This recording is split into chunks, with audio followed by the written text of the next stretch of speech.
사도신경으로 함께 신앙 고백하겠습니다. 나는 전능하신 아버지 하나님 천지의 창조주를 믿습니다. 나는 그 유일하신 아들 우리 주 예수 그리스도를 믿습니다.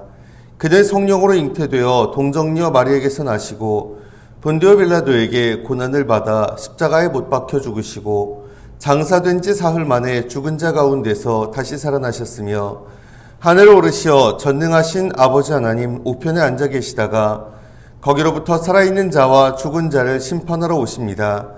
나는 성령을 믿으며 거룩한 공교회와 성도의 교제와 죄를 용서받는 것과 몸의 부활과 영생을 믿습니다. 아멘. 찬송 263장 함께 하겠습니다. 이 세상 험하고 나 비록 약하나 늘 기도 힘쓰면 큰 권능 얻겠네. 주의 은혜로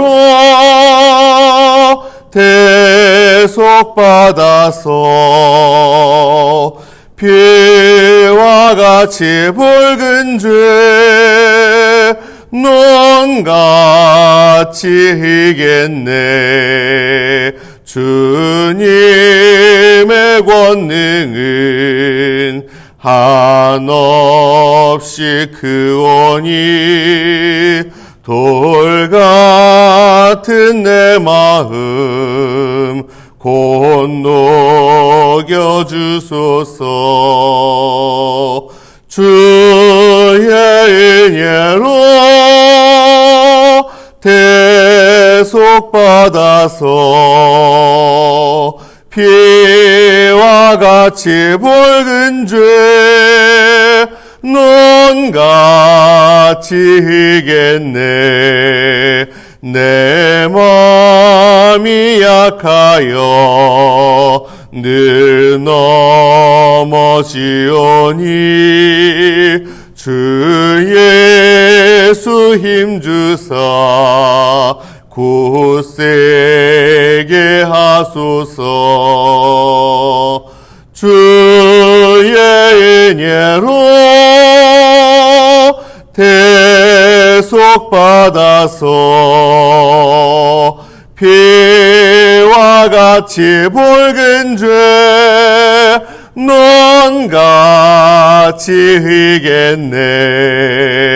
죄사함 받은 후 새 사람 되어서 주 앞에 서는 날 늘 찬송하겠네.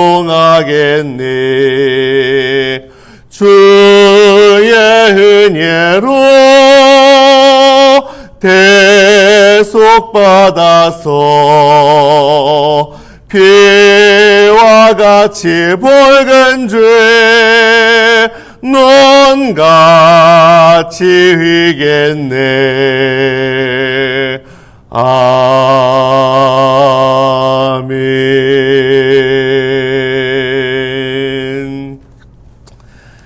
다니엘 5장 함께 읽겠습니다. 구약 1240페이지 정도, 다니엘 5장. 봉독합니다. 벨사살 왕이 그의 귀족 1000명을 위하여 큰 잔치를 베풀고 그 1000명 앞에서 술을 마시니라.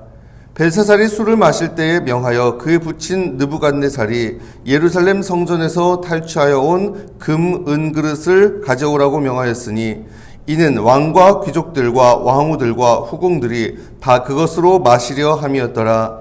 이에 예루살렘 하나님의 전 성소 중에서 탈취하여 온 금그릇을 가져오매 왕이 그 귀족들과 왕후들과 후궁들과 더불어 그것으로 마시더라. 그들이 술을 마시고는 그 금, 은, 구리, 쇠, 나무, 돌로 만든 신들을 찬양하니라. 그때 사람의 손가락들이 나타나서 왕궁 촛대 맞은편 석회벽에 글자를 쓰는데 왕이 그 글자 쓰는 손가락을 본지라. 이에 왕의 즐기던 얼굴빛이 변하고 그 생각이 번민하여 넓적다리 마디가 녹는 듯하고 그의 무릎이 서로 부딪힌지라. 왕이 크게 소리질러 술객과 갈대아 술사와 점쟁이를 불러오게 하고 바벨론의 지혜자들에게 말하되 누구를 막론하고 이 글자를 읽고 그 해석을 내게 보이면 자주색 옷을 입히고 금사슬을 그의 목에 걸어주리니 그를 나라의 셋째 통치자로 삼으리라 하니라. 그때 왕의 지혜자가 다 들어왔으나 능히 그 글자를 읽지 못하며 그 해석을 왕께 알려주지 못하는지라. 그러므로 벨사살 왕이 크게 번민하여 그의 얼굴빛이 변하였고 귀족들도 다 놀라니라. 왕비가 왕과 그 귀족들의 말로 말미암아 잔치하는 궁에 들어왔더니 이에 말하여 이르되 왕이여 만수무강하옵소서. 왕의 생각을 번민하게 하지 말며 얼굴빛을 변할 것도 아니니이다. 왕의 나라에 거룩한 신들의 영이 있는 사람이 있으니 곧 왕의 부친 때에 있던 자로서 명철과 총명과 지혜가 신들의 지혜와 같은 자니이다. 왕의 부친 느부갓네살 왕이 그를 세워 박수와 술객과 갈대아 술사와 점쟁이의 어른을 삼으셨으니 왕이 벨드사살이라 이름하는 이 다니엘은 마음이 민첩하고 지식과 총명이 있어 능히 꿈을 해석하며 은밀한 말을 밝히며 의문을 풀 수 있었나이다. 이제 다니엘을 부르소서. 그리하시면 그가 그 해석을 알려드리리이다 하니라. 이에 다니엘이 부름을 받아 왕의 앞에 나오매 왕이 다니엘에게 말하되 내가 나의 부왕이 유다에서 사로잡아온 유다 자손 중에 그 다니엘이냐. 내가 네게 대하여 들은즉 네 안에는 신들의 영이 있으므로 내가 명철과 총명과 비상한 지혜가 있다 하도다. 지금 여러 지혜자와 술객을 내 앞에 불러다가 그들에게 이 글을 읽고 그 해석을 내게 알게 하라 하였으나 그들이 다 그 해석을 내게 보이지 못하였느니라. 내가 네게 대하여 들은즉 너는 해석을 잘하고 의문을 푼다 하도다. 그런즉 이제 내가 이 글을 읽고 그 해석을 내게 알려주면 내게 자주색 옷을 입히고 금사슬을 내 목에 걸어주어 너를 나라의 셋째 통치자로 삼으리라 하니 다니엘이 왕에게 대답하여 이르되 왕의 예물은 왕이 친히 가지시며 왕의 상급은 다른 사람에게 주옵소서. 그럴지라도 내가 왕을 위하여 이 글을 읽으며 그 해석을 아뢰리이다. 왕이여 지극히 높으신 하나님이 왕의 부친 느부갓네살에게 나라와 큰 권세와 영광과 위엄을 주셨고 그에게 큰 권세를 주셨으므로 백성들과 나라들과 언어가 다른 모든 사람들이 그의 앞에서 떨며 두려워하였으며 그는 임의로 죽이며 임의로 살리며 임의로 높이며 임의로 낮추었더니 그가 마음이 높아지며 뜻이 완악하여 교만을 행함으로 그의 왕위가 폐한 바 되며 그의 영광을 빼앗기고 사람 중에서 쫓겨나서 그의 마음이 들짐승의 마음과 같았고 또 들나귀와 함께 살며 또 소처럼 풀을 먹으며 그의 몸이 하늘 이슬에 젖었으며 지극히 높으신 하나님이 사람 나라를 다스리시며 자기의 뜻대로 누구든지 그 자리에 세우시는 줄을 알기에 이르렀나이다. 벨사살이여 왕은 그의 아들이 되어서 이것을 다 알고도 아직도 마음을 낮추지 아니하고 도리어 자신을 하늘의 주제보다 높이며 그의 성전 그릇을 왕 앞으로 가져다가 왕과 귀족들과 왕후들과 후궁들이 다 그것으로 술을 마시고 왕이 또 보지도 듣지도 알지도 못하는 금, 은, 구리, 쇠와 나무, 돌로 만든 신상들을 찬양하고 도리어 왕의 호흡을 주장하시고 왕의 모든 길을 작정하시는 하나님께는 영광을 돌리지 아니한지라. 이러므로 그의 앞에서 이 손가락이 나와서 이 글을 기록하였나이다. 기록된 글자는 이것이니 곧 메네 데겔 우바르신이라. 그 글을 해석하건대 메네는 하나님이 이미 왕의 나라의 시대를 세워서 그것을 끝나게 하셨다 하며 데겔은 왕을 저울에 달아보니 부족함이 보였다 하며 페레스는 왕의 나라가 나뉘어서 메대와 바사 사람에게 준 바 되었다 함이니이다 하니 이에 벨사살이 명하여 그들이 다니엘에게 자주색 옷을 입히게 하며 금사슬을 그의 목에 걸어주고 그를 위하여 조서를 내려 나라의 셋째 통치자로 삼으니라. 그날 밤에 갈대아 왕 벨사살이 죽임을 당하였고 메대 사람 다리오가 나라를 얻었는데 그때의 다리오는 62세였더라. 아멘. 사순절 특별 새벽기도의 다섯째 날입니다. 오늘도 주님 전에 나와서 기도함으로 하루 시작하신 여러분께 주님의 은혜가 가득히 마시길 간절히 바랍니다. 아멘. 다니엘 4장까지는 느부갓네살 왕 시대의 이야기가 나왔었죠. 시간이 또 한참 지났습니다. 시간이 한참 지나서 느부갓네살 왕의 아들이라고 여긴 나오는데 벨사살 왕. 정확히는요, 의붓 손자 또는 외손자 정도 됩니다. 예, 이 벨사살 왕, 느부갓네살의 손자뻘인 벨사살 왕 때의 일을 여기서 다루고 있는데요. 실제 신바빌론 제국의 마지막 황제는 나보니두스였어요. 예, 나보니두스. 이 나보니두스 왕은 느부갓네살의 의붓 아들이면서 또 사위이기도 했었습니다. 근데 벨사살은요, 그 나보니두스 왕의 아들입니다. 아들이고, 그 아버지가 부재 시에 왕 노릇을 대신했던 그 섭정이라고도 할 수 있겠죠. 근데 이 나보니두스가 주로 해외 원정을 자주 다녔다고 그럽니다. 해외 원정을 다니고, 예, 그때 그 왕 역할을 사실상 내정을 대행했던. 그래서 나보니두스가 좀 재밌는 게, 내정은 거의 뭐 별로 관심이 없고 해외 원정을 다니거나 또 한편으로는 학자적 기질도 또 많았다고 합니다. 어쨌든 내정엔 별 관심이 없었어요. 그래서 이 벨사살이 그냥 바빌론에 머물러 있으면서 사실상 왕 노릇을 했다고는 합니다. 아무튼 이 벨사살이 귀족 1000명과 함께 술잔치를 벌여요. 그런데 그 술잔치 때 2절에 보면은 말합니다. 벨사살이 술을 마실 때에 명하여 그에 붙인 느부갓네살이 예루살렘 성전에서 탈취하여 온 금, 은 그릇을 가져오라고 명하였으니 이는 왕과 귀족들과 왕후들과 후궁들이 다 그것으로 마시려 함이었더라. 예루살렘 성전에서 탈취해 온 그릇들을 가져오라고 명령을 해요. 그래서 그것으로 3절에 보면 먹고 마시고, 그러면서 4절에 말합니다. 그들이 술을 마시고는 그 금, 은, 구리, 쇠, 나무, 돌로 만든 신들을 찬양하니라. 예루살렘 성전에서 탈취해온 그릇들을 가져와서 그것을 가지고 먹고 마시면서 자기들 손으로 만든 우상들을 막 찬양하고 경배하고 막 이 짓을 하고 있는 거죠. 물론 왕이 몰라서 그랬으리라고 생각할 수도 있습니다. 예, 하지만 이스라엘의 하나님에 대한 경외심이 조금이라도 있었으면 이런 짓을 못했을 거예요. 그러면서 아무것도 아닌 우상들을 경배하더라는 거죠. 4절에 보면은. 혹 정말 하나님을 찬양하고 경배했다면, 진짜 몰라서 그랬을 수도 있겠구나 싶을 수도 있습니다. 그런데 여러분, 하나님의 성전, 하나님께 예배할 때 쓰던 거룩한 그릇을 가져다가 진짜 자기들 잔치, 술 마시는데 쓰고는 정작 하나님이 아닌 우상을 숭배를 하고 있어요. 이게 무슨 뜻입니까? 이스라엘의 하나님은요, 그에게 있어서는 정말 아무것도 아니었다는 거예요. 한참 그러고 있는데 갑자기 벽에, 지금 그들이 잔치를 벌이고 있는 그 벽에 5절에 보면은 손 하나가 나타나서 막 글을 씁니다. 그때 사람의 손가락들이 나타나서 왕궁촛대 맞은편 석회벽에 글자를 쓰는데 왕이 그 글자 쓰는 손가락을 본지라. 손 하나가 나타나서 막 글을 써요? 있을 수 없는 일이잖아요.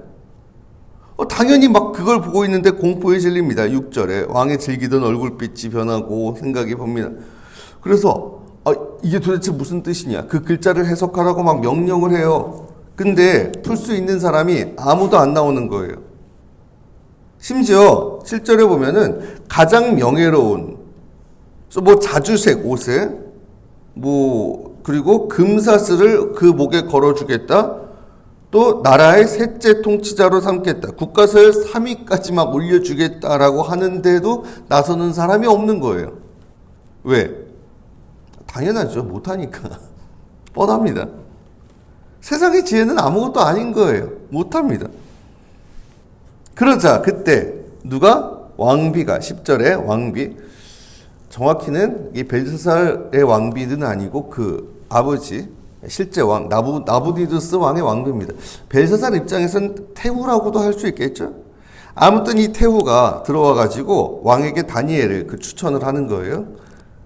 이 태후의 말투를 보면 아마 이 사람은 다니엘을 상당히 존경했던 것 같습니다. 11, 12절에 왕의 나라에 거룩한 신들의 영이 있는 사람이 있으니 곧 왕의 붙인 때에 있던 자로서 명철과 총명과 지혜가, 그러면서 12절에 왕이 벨드사살이라 이름하는 이 다니엘은 막 입이 마르도록 칭찬을 하면서 소개를 하는데 이미 한 수십 년 전에 이제 재상이었고 이랬다 보니까 벨사살은 잘 몰랐던 것 같아요. 그래서 아무튼 이 태후가 다니엘을 굉장히 존경하는 어투로 소개를 합니다. 자, 그런데 왕은 이 다니엘을 불러다가 뭐라고 하는지 볼게요. 13절에 이에 다니엘이 부름을 받아 왕의 앞에 나오매 왕이 다니엘에게 말하되 내가 나의 부왕이 유다에서 사로잡아온 유다 자손 중에 그 다니엘이냐. 천박하기 짝이 없죠. 이런 걸로 물어요. 근데 어쨌든 간에 지금 답답한 마음에 불렀으니까 약속을 하기는 해요. 16절에 보면은 넌 해석을 잘하고 의문을 푼다 하도다. 그런즉 이제 내가 이 글을 읽고 그 해석을 내게 알려주면 내게 자주색 옷을 입히고 금사슬을 내 목에 걸어주어 너를 나라의 셋째 통치자로 삼으리라 하니. 어쨌든 이걸 풀어야 되니 나한테 그 해석을 알려주면은 이렇게 내가 약속하겠다, 지키겠다. 이 다니엘이 그에 대해서 해석을 시작합니다. 17절부터 해석이 나옵니다. 근데 먼저 그 조상 느부갓네살 왕 이야기 때부터 해요. 17절부터 21절까지에 걸쳐서. 바로 어제 읽었던 4장에 나온 그 말씀입니다. 그렇죠? 하나님이 느부갓네살을 세우셔가지고 그 많은 것들을 다스리게 했는데, 그런데 그런 그가 교만해졌다. 그래서 하나님이 치셔가지고 왕 노릇을 못하고 짐승같이 한 7년을 살았었다. 근데 그로 인해서 느부갓네살이 하나님이 온 세상을 다스리시는 참 하나님이심을 깨닫게 되고, 그래서 하나님 앞에 겸손하여졌더라. 이런 이야기를 쭉 하는 거예요. 그런데 벨사살 왕은 어땠다고요? 22, 23절 말합니다. 벨사살이여 왕은 그의 아들이 되어서 이것을 다 알고도 아직도 마음을 낮추지 아니하고 도리어 자신을 하늘의 주제보다 높이며 그의 성전 그릇을 왕 앞으로 가져다가 왕과 귀족들과 왕후들과 후궁들이 다 그것으로 술을 마시고 왕이 또 보지도 듣지도 알지도 못하는 금, 은, 구리, 쇠와 나무, 돌로 만든 신상들을 찬양하고 도리어 왕의 호흡을 주장하시고 왕의 모든 길을 작정하시는 하나님께는 영광을 돌리지 아니한지라. 이때가 기원전 539년 느부갓네살 왕이 죽은 지 불과 23년 지난 시점입니다. 불과 20여 년 전에 죽은 느부갓네살 왕의 설례를 분명히 알 텐데, 지금. 아니, 20여 년 전의 역사도 잊어버리면 안 되잖아요. 그건 알 텐데, 기억을 하고 있을 텐데, 근데 정신을 전혀 못 차렸다는 거예요. 그래서 하나님을 우습게 여겨가지고, 하나님 전에서 쓰는 그릇들로 진짜 질펀한 술잔치를 벌이고 있는, 인간의 손으로 만든 우상들을 섬기면서 하나님께는 정작 영광을 돌리지도 않는 이런 짓을 하고 있더라는 거죠. 그래서 하나님이 그에 대해서 벽에 쓰셨다. 이건 심판의 선언입니다. 그래서 벽에 쓰인 글자가 뭐냐 해석을 하는데, 자, 이거는 무게와 화폐를 의미하는 단어들이에요, 사실은. 그래서 25절부터 말합니다. 기록된 글자는 이것이니 메네 데겔 우바르신이라. 여기 보면 메네는 문화를 뜻하고요. 데겔은 지금도 이스라엘의 화폐가 셰켈이거든요. 이스라엘 셰켈인데 우리말 성경엔 세겔로 번역되어 있죠. 이 세겔의 아람어 표현이 이 데겔입니다. 베레스는 반문화를 뜻해요. 쪼갰다라는 게 베레스거든요. 그래서 반문화. 직역하면 이런 거예요. 1,000원짜리 하나, 10원짜리 하나, 500원짜리 둘. 뭔 소리예요, 이게? 그거 다 계산해가지고 얼마 이런 식으로 하라는 거예요? 예, 그러니 이거 알아듣질 못하는 거죠. 못 알아듣죠. 이것만 가지고는 별 의미가 없어요. 그런 말을 굳이 적어 놓으실 필요도 없고, 도대체 이게 뭔 의미냐? 막 암호같이 느껴졌을 거예요. 근데 그거를 수동태 동사로 해석하면은 의미가 전혀 달라지는 겁니다. 26절부터 다니엘의 해석이 그런 해석이에요. 그 글을 해석하건대 메네는 하나님이 이미 왕의 나라의 시대를 세워서 그것을 끝나게 하셨다 함이요. 하나님이 왕의 시대를 세워서 끝나게 하셨다. 메네는 끝났다는 뜻이고, 데겔은 저울에 달았다. 데겔은 왕을 저울에 달아보니 부족함이 보였다 함이요. 그리고 베레스는 나뉘었다라는 뜻이, 나눈다는 뜻이거든요. 그래서 베레스는 왕의 나라가 나뉘어서 메대와 바사 사람에게 준 바 되었다 하메니이다 하니. 그리고 이 베레스라고 하는 말, 이게 정확히 여기 우바르신이라고 나오죠. 파르신인데 이게 또 발음상 페르시아하고도 굉장히 유사해요. 그렇죠? 아무튼 그래서 왕의 나라가 이제 끝났고 저울에 달아봤더니 그렇고, 그리고 이 베레스 나뉘어 가지고 결국 페르시아에 넘어가게 될 것이다. 무시무시한 얘기죠. 결국엔 이 나라 망한다 이겁니다. 망해가지고 결국엔 나라가 이게 오히려 페르시아에 넘어간다. 끝났다. 끝장났다. 그 결과가 어떻게 돼요? 예상했던 대로입니다. 약속했던 대로 다니엘한테는 어쨌든 간에 그 명예로운 지위를 다 줍니다. 29절에 보면은, 자, 그리고 벨사살 왕은 어떻게 됩니까? 30절, 그날 밤에 갈대아 왕 벨사살이 죽임을 당하였고, 그날로 죽임을 당하고 바벨론이 멸망을 합니다. 그리고 바벨론을 정복한 사람 31절, 메대 사람 다리오가 나라를 얻었는데 그때의 다리오는 62세였더라. 이 사람 누군가에 대해서도 참 이게 의문이 들어요. 메대 사람 다리오라고 그랬는데, 제일 먼저 생각할 수 있는 사람은 페르시아 황제 중에 다리우스 1세가 있었거든요. 근데 이 다리우스 1세가 바벨론을 정복한 사람이 아닙니다. 바벨론을 정복한 사람은 누구? 다른 성경의 여러 책들에서 봤듯이 고레스거든요. 키루스 2세 황제. 다리우스는요, 그보다 한 2, 3대 후에 황제였어요. 시간차가 조금 있습니다. 키루스 2세가 죽고 나서 한 10여 년 정도 한 10년 정도 지났을 시점입니다. 이때가. 근데 여기 대해서 여러 가지 설이 있기는 있어요. 그래서 어떤 학자들은 그냥 메대 사람 다리오라고 하는 그 호칭이 키루스 2세의 또 다른 호칭 아니냐 이렇게 얘기하는 학자들도 있는데, 어쩌면 고레스와 다리우스를 그냥 단순히 혼동했을 수도 있어요. 사실 그럴 가능성이 제일 높습니다. 특히나 다리우스가 즉위할 때요, 이 사람이 쿠데타로 집권을 했거든요. 그러면서 그 쿠데타로 집권할 때 있었던 난리, 그 과정에서 바벨론하고도 좀 싸웠던 그런, 아마 이런 것들이 있었기 때문에 이 후대의 다니엘서가 기록될 때 좀 그걸 혼동하지 않았을까. 지금처럼 사료가 여기저기 다 찾아가지고 펼쳐놓고 다 확인해가면서 이럴 수 있는 시대가 아니었으니까 그랬을 수도 있고요. 결정적으로 그 키루스 2세가 바벨론을 정복할 때 나이가 62세였더라고요. 찾아보니까. 예, 혼동한 것 같아요. 근데 다니엘서에서는요, 사실 그건 중요한 게 아닙니다. 누가 정복했고 이게 중요한 게 아니에요. 정복자가 누구냐가 중요한 게 아닙니다. 중요한 건 뭐예요? 망한 놈이 중요한 거예요. 어쨌든 됐든 벨사살 왕이 잘못을 해가지고 하나님께 심판받아서 나라가 망했다라고 하는, 이게 중요한 거거든요. 그건 변함없잖아요. 결국에 이때 어쨌든 벨사살 왕은 결국 죽임을 당하고, 당연히 그 아버지 나보니두스 왕도 어디 나가 있다가 결국 항복을 해가지고 바벨론에서 쫓겨나서 키루스 황제의 봉신으로 바벨론 밖에서 살다가 죽었다라고 하더라고요. 사랑하는 여러분, 잊지 마십시오. 세상의 권세 결국 아무것도 아닙니다. 다 하나님 손에 달린 거예요. 세상의 역사 누구 손에 있어요? 다 하나님 손에 있습니다. 서유기에서 부처님 손바닥이다라는 얘기가 있듯이 하나님 손바닥에 다 있는 거예요. 세상의 모든 권세가, 그 모든 역사가. 우리가 이것을 기억한다면 하나님 앞에 겸손할 수밖에 없지 않겠습니까? 정말 우리가 또 다른 이들에게 영향력을 끼칠 수 있는 자리에 있을수록, 우리가 가정에서든 또 부대에서든 또 교회에서도 마찬가지고 우리 누구나 다 그런 조금씩은 그런 위치에 있게 마련입니다. 그렇다고 한다면 여러분, 내가 점점 영향력 있는 자리에 가면 갈수록, 또 내가 잘 되면 잘 될수록 하나님을 더 두려워해야 할 줄 알아야 되지 않겠습니까? 아무 일 없다, 그러니 난 잘하고 있다, 몰라요. 하나님 기다려주고 계시는 걸 수도 있고, 무엇보다 그런 과정에서도 하나님 다 지켜보고 계시다는 것 잊지 마십시오.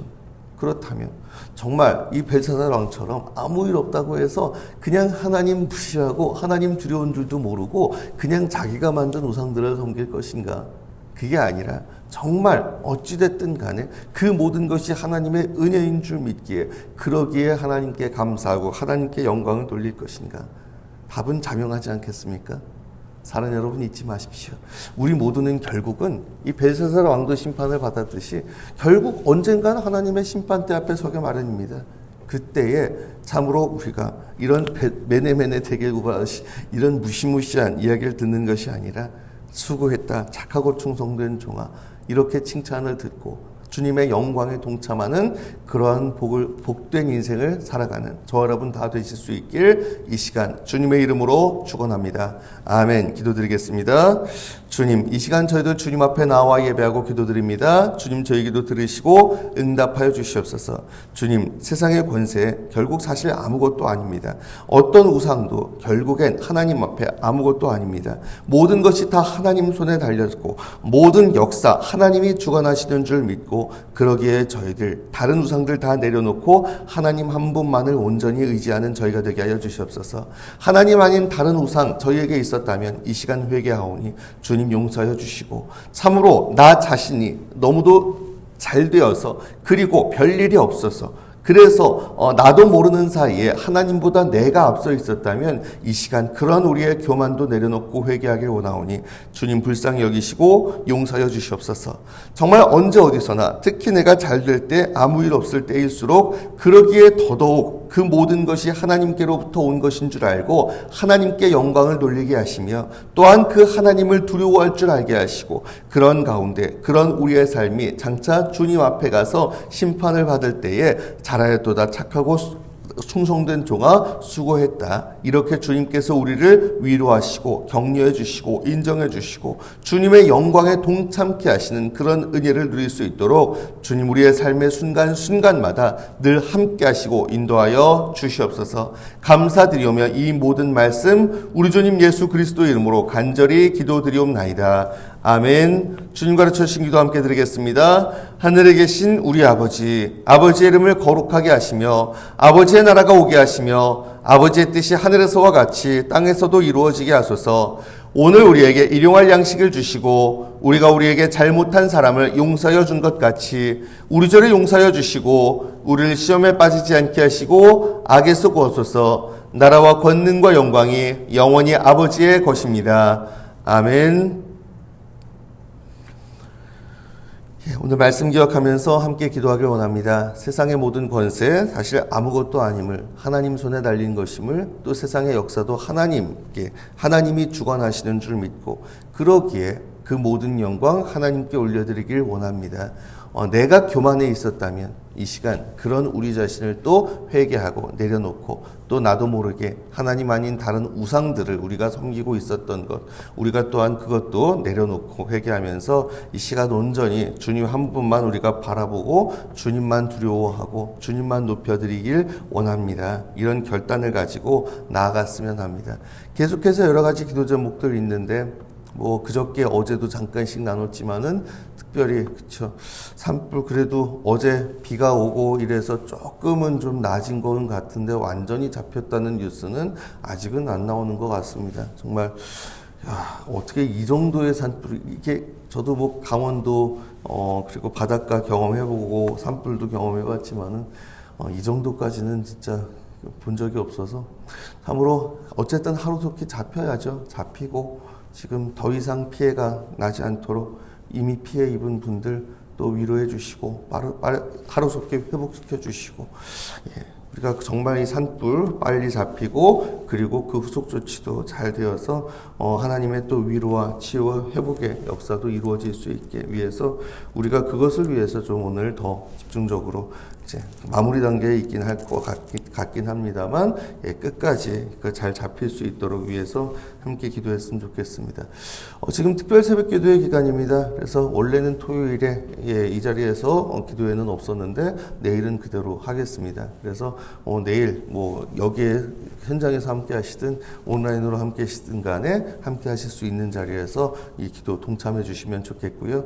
이 모든 기도 제목들 놓고 주님 앞에 함께 간절하게 나아가신 후에 각자 자기의 자리로 자유롭게 돌아가시길 바랍니다. 함께 기도드리겠습니다.